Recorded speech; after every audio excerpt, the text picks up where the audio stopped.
Olá pessoal, hoje é dia 24 de abril, aí eu resolvi fazer esse vídeo aqui para comentar um pouco com vocês, um vídeo rápido sobre o que aconteceu hoje no Supremo Tribunal Federal. Né? Uma situação muito grave, mais uma vez o Supremo tem agido contra os interesses da nação. Né? O Supremo Tribunal Federal, ele age, né, ele vota, faz os seus julgamentos no plenário, mas para facilitar, para agilizar os processos, eles dividiram em duas turmas, cada turma com 5 juízes, né, e a presidente que não participa de nenhuma das turmas. Né? E os processos da Lava Jato estão todos na segunda turma. Né? E houveram alguns recursos dos advogados do Lula, né, particularmente um que foi julgado hoje, que era de tirar das mãos do juiz Sérgio Moro algumas delações da Odebrecht, né, do Marcelo Odebrecht, basicamente, argumentando de que não tinha a ver com o processo que estava com o Moro, era outra coisa e, portanto, deveria ir por uma outra alçada. Né? Infelizmente, a segunda turma acatou esse pedido do Supremo, perdão, esse pedido dos advogados do Lula, e essa posição, claro, ela enfraquece a posição do juiz Sérgio Moro. E qual eram os recursos? Né? Então, para lembrar, né, o Lula está preso porque ele foi condenado pela questão do triplex no Guarujá. Tem vários outros crimes que ele cometeu que são ser julgados ainda. Sítio de Atibaia, né, que ele diz que não é dele, mas tudo que é dele está lá. Um imóvel que era para ser comprado para o Instituto Lula, e as tais palestras fantasmas que ninguém nunca viu, que na verdade serviam muito mais para lavar dinheiro. Tá? Então, esses processos, eles estavam se desenvolvendo exatamente por conta das delações. Se você tira as delações do processo da Lava Jato, argumentando que é outro processo, é outra situação, você enfraquece a posição da Lava Jato. Eu tenho dúvida se o juiz Sérgio Moro vai conseguir dar um resultado satisfatório para o julgamento sem poder usar essas delações. Não sei como que o Sérgio Moro vai poder se portar nesse momento. E a votação foi absurda. Eu quero aqui dar os nomes de quem votou a favor e contra o Brasil. A votação foi muito parelha, foi 3 votos a favor do Lula, portanto contra o Brasil, e 2 votos contra o Lula. Quem votou contra o Brasil e a favor do Lula? O Dias Toffoli, o Ricardo Lewandowski, esse mesmo que rasgou a Constituição no impeachment da Dilma, garantindo que mesmo a Dilma sofrendo impeachment, ela preservasse os seus direitos políticos, tanto é que a Dilma vai tentar ser candidata, não sei se a senadora ou deputada federal por Brasília, e é claro, não poderia deixar de ser o Gilmar Mendes. Mas vejam que interessante como foi o desenrolar desse julgamento. O Gilmar Mendes estava em São Paulo participando de um evento que eu vou comentar daqui a pouco sobre esse evento. E, portanto, o julgamento no Supremo tinha empatado 2-2. O que eles fizeram? Qual foi a manobra que a segunda turma fez? Suspenderam o julgamento para esperar o Gilmar Mendes voltar para que ele fizesse o desempate. E é claro que ele fez um desempate a favor do Lula, como sempre. Então, foi uma atitude vergonhosa, que, como eu disse para vocês, enfraquece a posição do Sérgio Moro, porque tira elementos importantes que ele estava usando para a condenação do Lula, tira da sua alçada e traz para São Paulo. Portanto, ele não poderá utilizar. Tá? Então, como eu já disse anteriormente e repito, a fonte de instabilidade política do nosso país, infelizmente, está hoje no Supremo Tribunal Federal. O Supremo Tribunal Federal é a fonte de instabilidade política, é a fonte de insegurança jurídica do nosso país. O Supremo Tribunal Federal não tem agido à altura das necessidades da nossa nação. Isso precisa ficar muito claro. Tá? Bom, o que o Gilmar Mendes estava fazendo em São Paulo? E não estava só ele, estava ele e o Luiz Fux, outro ministro do Supremo. Eles estavam participando de um evento que foi patrocinado pela revista Veja para discutir a questão das fake news, as notícias falsas, que claro, a gente não gosta disso, não deveria existir, mas existe. E nessas eleições, principalmente aí com o peso que a internet deve ganhar, elas serão muito, muito fortes. Agora é importante ficar claro, hein? Fake news não é só coisa propagada na internet, não. Tem muita Tem muito veículo aí tradicional, revistas, jornais que divulgam muita fake news. E talvez o pré-candidato mais bombardeado com fake news aí é o Bolsonaro, né?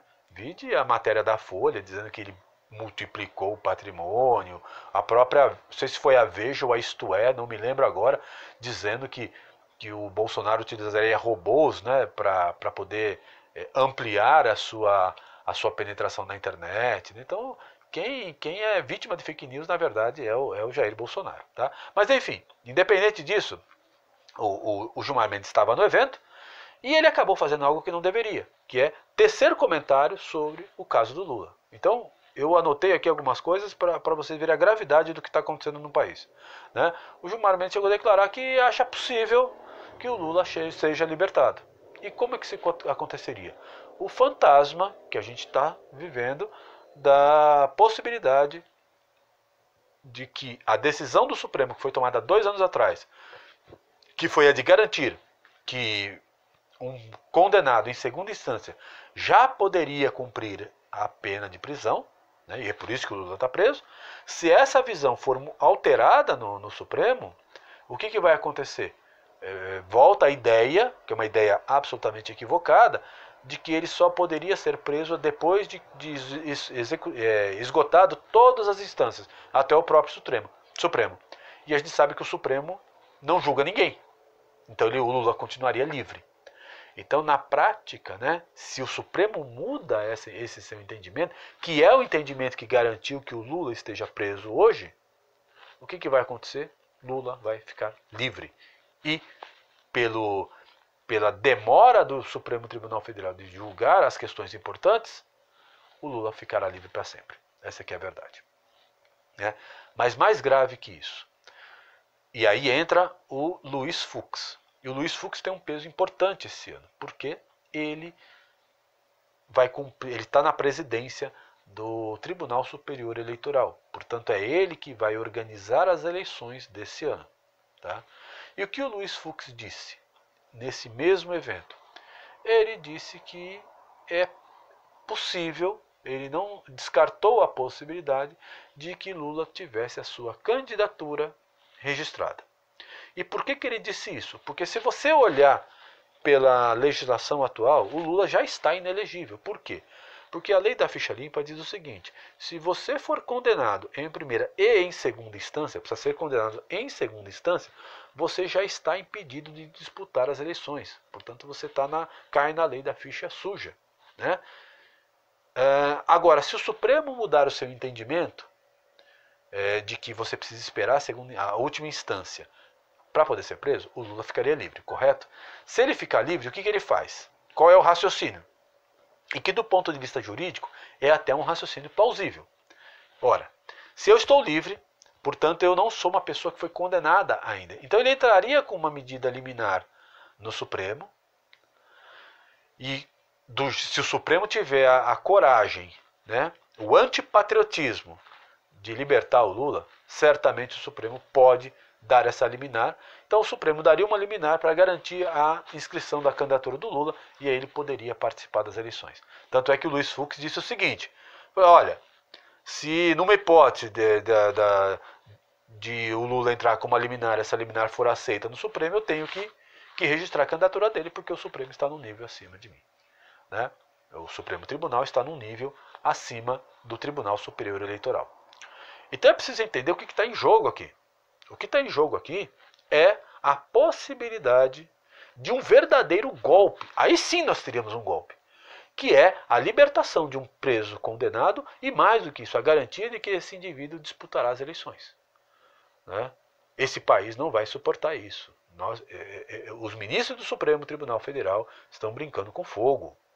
Né? É preciso que a população volte às ruas, porque não é mais aceitável, né, que esse país seja uma república das bananas, onde a impunidade seja a norma.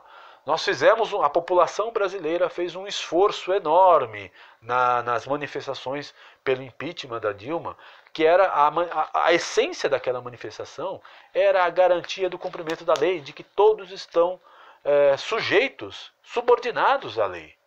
Quando o Supremo Tribunal Federal, que deveria ser o guardião da lei, começa a agir dessa maneira, ele está literalmente brincando com fogo. E isso é muito grave.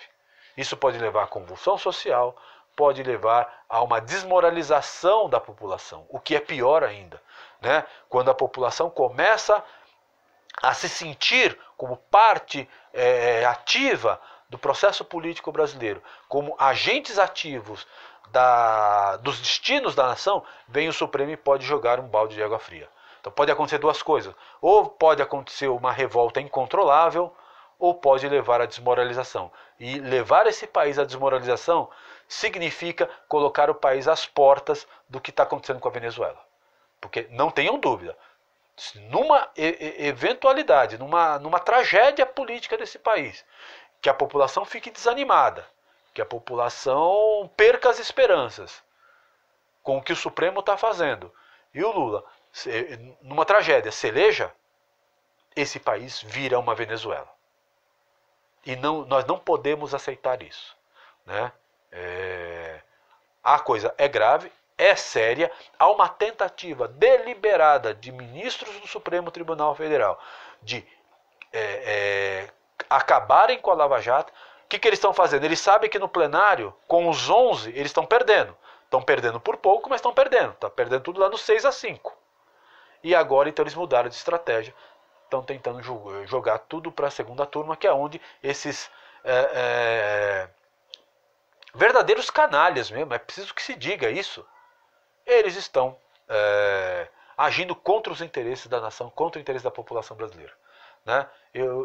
Foi muito mais um desabafo. Eu queria fazer esse vídeo para alertar a vocês aí dos riscos que nós estamos correndo nas mãos desse Supremo, tá? O vídeo acabou ficando longo, eu queria fazer um vídeo bem curtinho, mas não deu, era muita coisa que precisava falar. Então é isso, pessoal. Espalhem o vídeo aí, curtam, comentem, coloquem as críticas que vocês tenham, para que eu possa fazer cada vez mais vídeos melhores, tá? É isso aí, uma boa noite a todos e até o próximo vídeo.